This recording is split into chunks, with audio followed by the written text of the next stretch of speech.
then I'm very happy to be the part of, I think this is second year transitional curriculum in Ayurveda.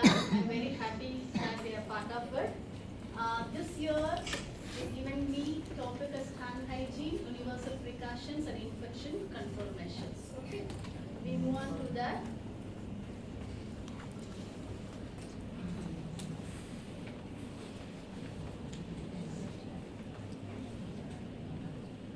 So first we will see the small terminologies. So with that only we can able to understand what we are going to see later. Okay. So it is infection. Everybody we says infection, infection, infection. It might be we don't know what is infection, what it comes, where it comes, is it? Actually we can't able to see it also. But somebody says it may be your teacher or neighbor or somebody says, you might have infected, so because of that you are having fever. If something your wound is infected, because of that this is severe, is it or not? Okay. So, but we have to know the exact thing of infection, that is the invasion of the susceptible host by pathogens resulting in the disease. So, whomever you want, the infection won't occur, is it? The microorganisms, if it enters also, see we are all here in this external environment, microorganisms are there, yes? We are living along with the microorganisms only. But who are all the susceptible host? Susceptible means what? Susceptible host.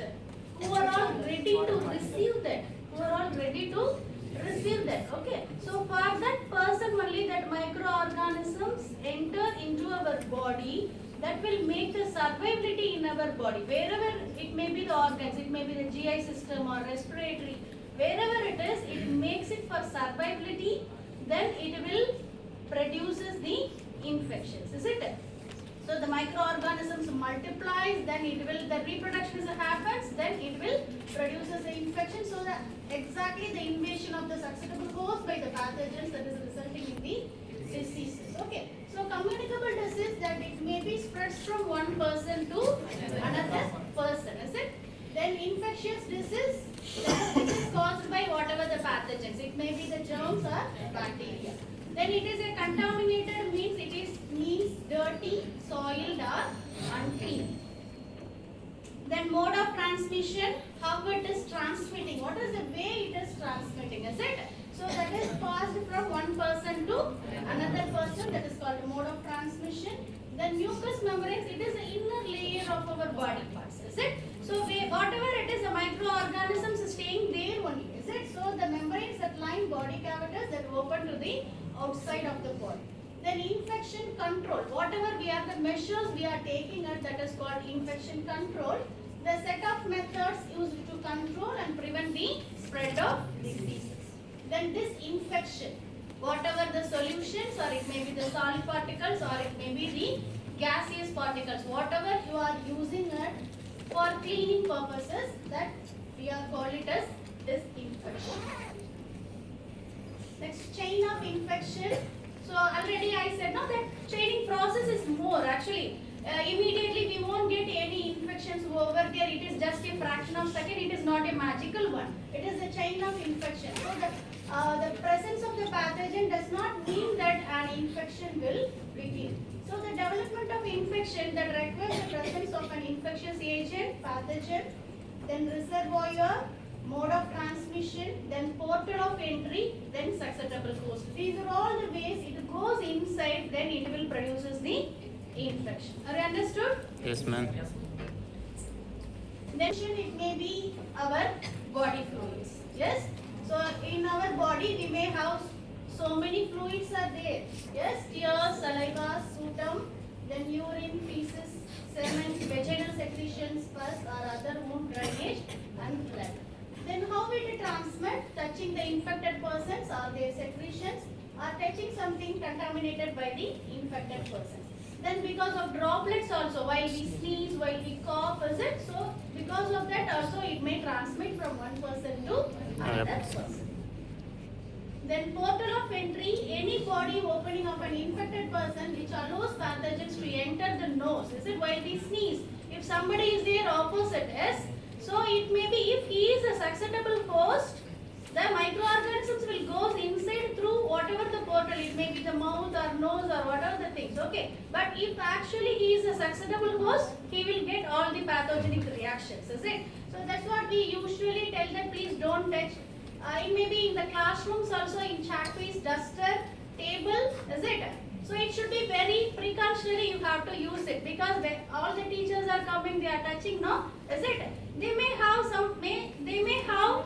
little rhinorrhea or whatever the things they may have it, is it? So easily it may transmit from one person to another person. Okay. Then cuts in the skin. If you have any cut or anything, that is also through that microorganisms will goes inside. Then universal precautions. What does mean by universal precautions? That the whole world is following that something. Is it called? That is called universal precautions. So that is essential infection control practices that are designed to prevent the transmission of the infectious agents especially in the healthcare settings. Is it? So it may be, you may know WHO, Almata declaration, more declarations or conference they are conducting it. Is it? So only thing they are insisting, it is for the universal precautions, you have to follow it to prevent the infections. So the key universal precautions are, the first most thing is the hand hygiene. Okay. So that means what? Hand hygiene is simply from your childhood onwards you are practicing the things. No, whatever you are doing, your mom will say, please go wash your hands and come. Is it or not? If you went for playstations, or if you went to school, or if you went to tuition, or what are the things, immediately if you enter to the home, what she will tell? Wash your hands, then you come back. Is it? So the basic thing that we have to practice in day-to-day life. It is not like a big thing or big nothing here boom is there. Is it? So it is daily practice. That is hand hygiene.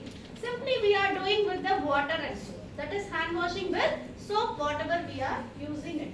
Or else we can use the alcohol-based hand sanitizer also. We can use it. Especially in the healthcare setup, you have to, before touching the patient, after the touching the patient is very must.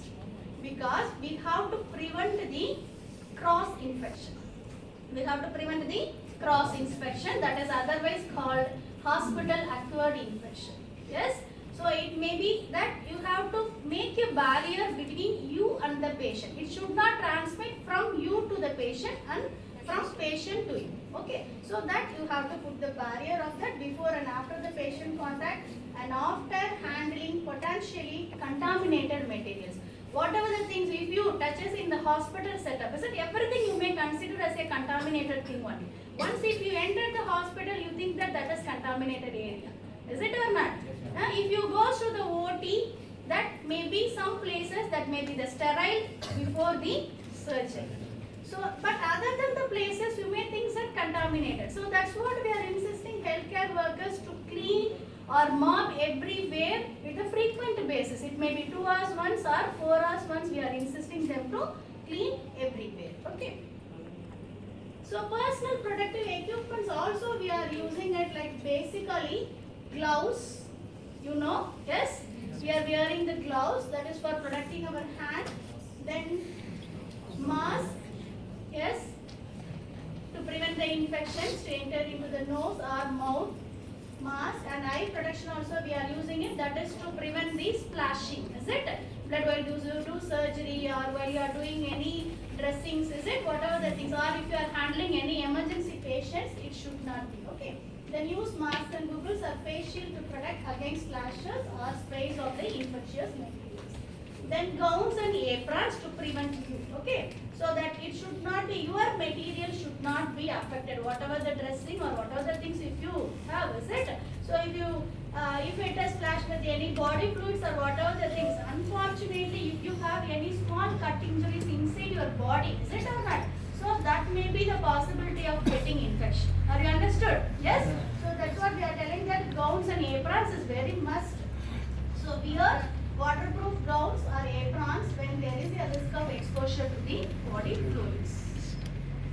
Then safe injection practices. Safe injection practices, don't think that giving injection is the duty of nurses. Okay. See, wherever if you do the basic practices as a medical practitioner, everybody are having the responsibility to give injection and tablet. Okay. So we should take precautions over that, what are all the things you have to do it. The injection should be, needle should be sterile. Okay. Then after given the injection, how you have to dispose it. Is it? Everything you should know it. Are you understood?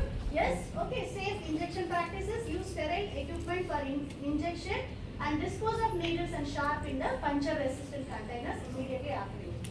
Then respiratory hygiene or cough ethics. That encourage patients to cover their mouth and noses with a tissue or their elbow. This also from the childhood onwards our mother says no, while you sneeze with the handkerchief you have to do it like this, is it? So after the teacher also says the same thing because we have to prevent the infection. So that you have to teach